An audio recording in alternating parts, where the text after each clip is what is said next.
have officially made it into Universal Studios. First stop at Universal, Rip Ride Rockit. Oh God, 90-degree incline. Are you excited? Good ride. Oh.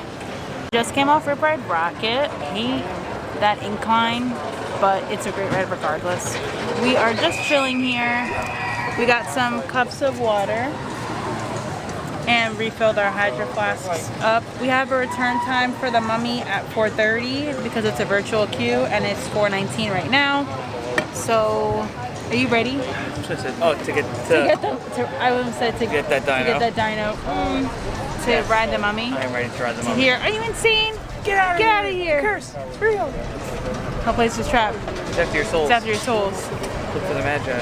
Something I can save you! Off the Mummy. How'd you like the Mummy? Great as always. Second favorite ride at Universal. They have a virtual queue today, and right now there's like no more passes for it.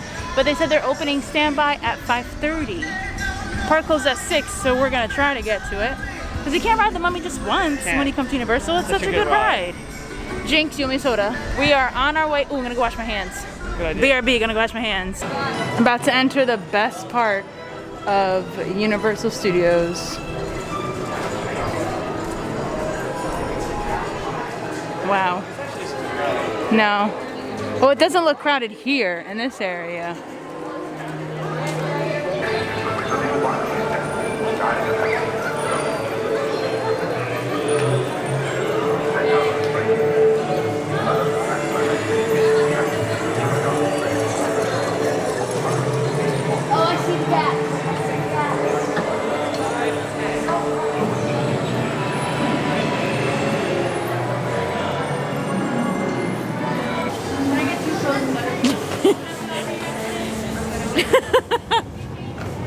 Every time. This dragon used to blow out fire. I didn't see any fire coming out of him in January, and I don't see any fire coming out of him this trip either. But right now we are going on Gringotts. The wait says 20 minutes. They have the firebolt here. It looks like it's floating. Hold on. You see it moving? But then if you come over here, they got these little like black rods attached to it that like move it. Magic ruined. We wanted to come back on here before the park closed, but Escape from Gringotts took a little too long. And this man here is sad. His lip is out. So this tribute store here, it's closed right now, so we can't go in. But the worker told us that it is a celebration of 30 years of Halloween. I guess 30 years of Michael Myers Halloween. Universal canceled the Halloween Horror Nights for the fall. So I guess, you know, they put that store in there. I don't know if it's always there. I don't remember seeing it when I came last summer in August. Or November when we were here. Or November. Well, they had Halloween Horror Nights when we were here in November that one day. So I guess maybe they just put it here to like give people some kind of Halloween like stuff, you know what I mean? Since Halloween Horror Nights is not happening. It would have been nice to go inside, but whatever. Yeah, it would have been nice to I didn't know what it was. I was like, what is that? Yeah, and there was a line. I was like, tribute, was it Hunger Games? I don't know what it was. Yeah, I don't know. There was a line when we walked past it heading over to the Mummy. I know. But we're heading out now. Did you have a good day today? I had a good day as well. Not my best Universal day, but still a good day. Yeah. Alrighty. We're heading out.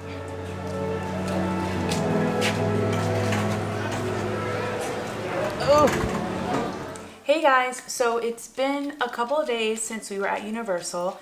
We're back home now, we're settling in from our trip. I just wanted to compare our experiences like going to Disney parks and Universal. So I will start with the Disney parks since that was the first half of our trip. Well, majority of our trip because we only did one day at Universal. At first we didn't know, like we didn't think we were going to Disney. We had a split stay originally booked We were supposed to stay at French Quarter for 4 days and then do the remaining trip at Pop Century. And when Disney came out with all the changes and the park reservation system and no fast passes, no parades, no nighttime shows, no extra magic hours, we were like, what kind of trip is this going to be with all the money that we're spending? So we ended up canceling Pop Century because it allowed us to cancel online, but it wasn't allowing us to cancel the French Quarter part.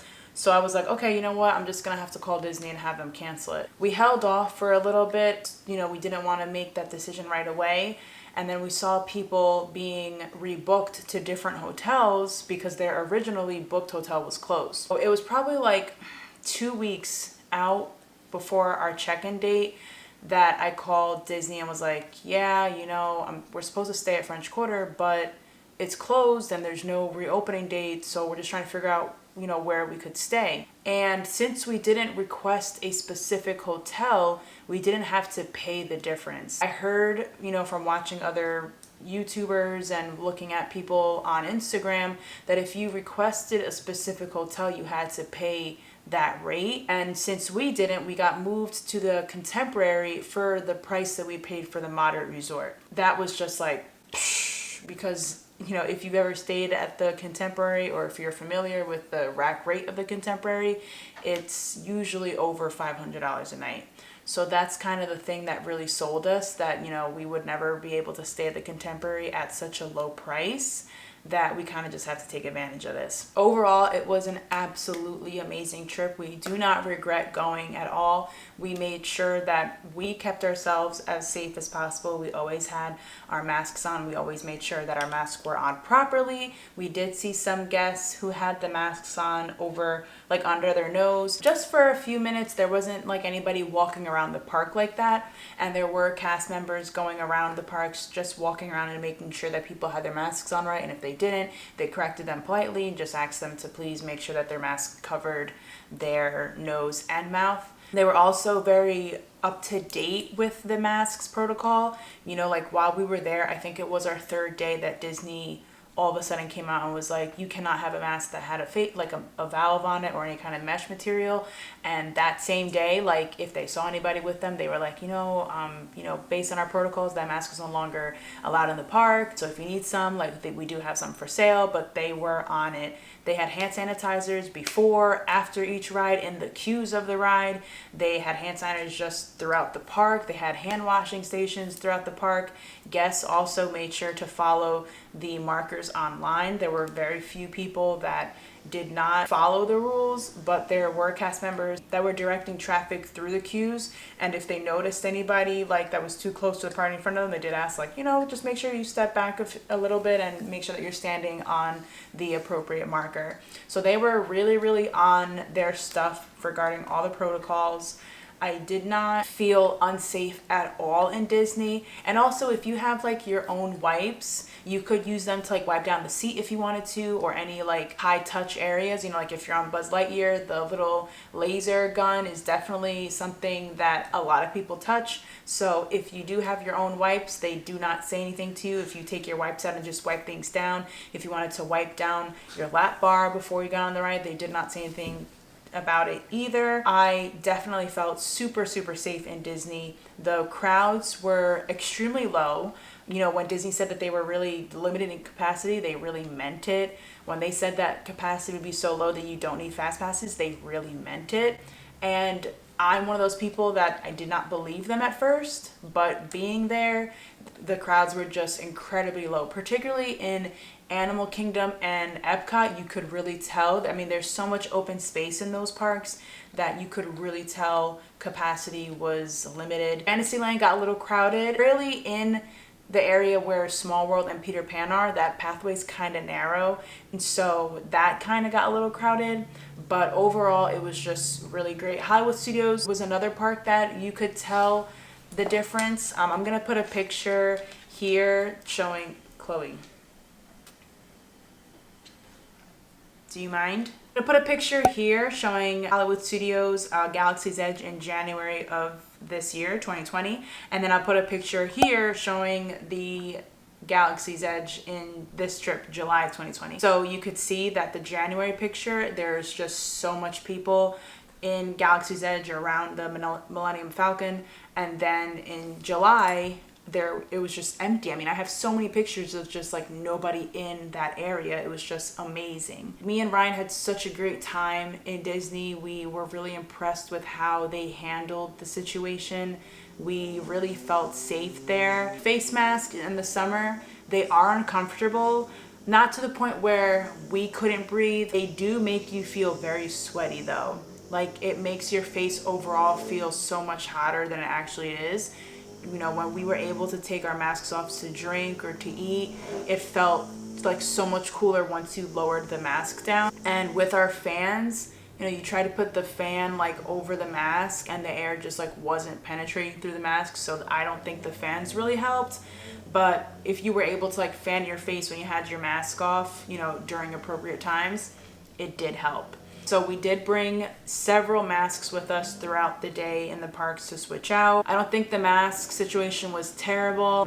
You know, it was uncomfortable, but not something that is like unbearable. Now for Universal, we only went to Universal for one day, and honestly, like, if we knew how Universal was, we probably just would have went to Disney for a 6th day. We felt that Universal was a lot more crowded than Disney was. I didn't see any hand washing stations in Universal. I didn't really see any hand sanitizers besides the ones that were before and after the rides. Their team members gave you hand sanitizers before you got on the rides. At Disney, it was optional. The hand sanitizer stations were there for you to use, but cast members were not, you know, making you use them. At Universal, you had a designated team member who was in line like pumping hand sanitizer into your hand. Some of them were a little stingy with the hand sanitizer and would give you like half a pump, and I'm just like, it's not gonna properly sanitize my hands. And I also felt like the hand sanitizers after the ride, like, they didn't stand out. They were just on the wall like normal hand sanitizers are. And at Disney, they had like a full standalone station like in the middle of the like walkway, so you could literally see it. Universal, I feel like you really had to look for them because they were on the wall. So like, if you weren't looking for them, if you didn't see them, it was very easy to walk by, and there wasn't anybody at the end of the ride like, you know, telling you like, oh, hand sanitizer's over here. Again, we felt like it was super crowded, especially in the Harry Potter area of Hogsmeade. Again, that walkway, that area in general is kind of narrow, but there was definitely a lot of people in that space. And in the park overall, the lines were pretty, we felt like it was a normal day. You know, Hagrid, the line was obviously a lot shorter. When we went in January, the wait was posted for, I believe, 90 minutes, but we ended up waiting like 55. And this time we waited about half an hour to ride Hagrid's, and we rode it twice. So that's obviously a big difference. But we ended up waiting like a half an hour for the Hulk. The Hogwarts Express was posted, I believe, at 50 to 60 minutes at one time. And we had a cast member tell us, I'm sorry, I keep saying cast member. We had a team member tell us like, oh, this is the line for the Hogwarts Express, and right now we're experiencing a 50-minute wait. And I was like, there's no way, because I would walk over to Universal or Islands in a much faster time than it would be for me to wait for the Hogwarts Express. I didn't see any plexiglass in any of the queues at Universal. Disney did have them for any of the rides that the rows kind of like went like this. Universal did not have any, and some lines you did get pretty close to the people next to you. And so that was a little bit concerning. There were a lot of people walking around the parks with their masks on like completely wrong. Some people had the mask on under their nose and were just walking. Some people just didn't have them on at all. And we didn't really see that many team members walking around to correct people. I remember we were sitting having lunch, and there was someone walking past a team member and had their mask below their nose. And the person, like the team member, didn't say anything. So there definitely were more people that just weren't following those rules. Unlike Disney, they have that rule where you can eat and drink while walking. And, you know, since people were abusing that at Disney, the Disney company was like, well, now you're going to have to find a spot and stay there if you want to drink and eat. You cannot be moving. You need to be stationary. We saw a lot of why Disney put that rule in place when we went to Universal. A lot of people were having their drinks in their hand and their masks like completely off, but weren't like consistently drinking. They were just kind of like holding their drink. Overall, we felt safe in the sense that we were doing our part to make sure that we were sanitizing, to make sure that we were washing our hands, not getting too close to people, making sure that our masks were on properly. But on Universal's end, we felt like it was just a hello, Chloe. We felt that more could have been done. When it comes to which theme park do we feel we felt more safe at, I definitely think that we felt more safe at Disney. And again, this is not to like convince anybody to go to Universal or Disney World during this circumstance, and given, you know, the state of what's going on. We just wanted to share this trip with you guys. We wanted to just show people what the parks are currently like, because they are different than several months ago. For anyone who is wondering like how the parks are, we just wanted to share our experience with you guys. So, you know, I really hope that you all enjoyed our trip, and I want to thank you all for watching, and I will see you guys next time. Bye.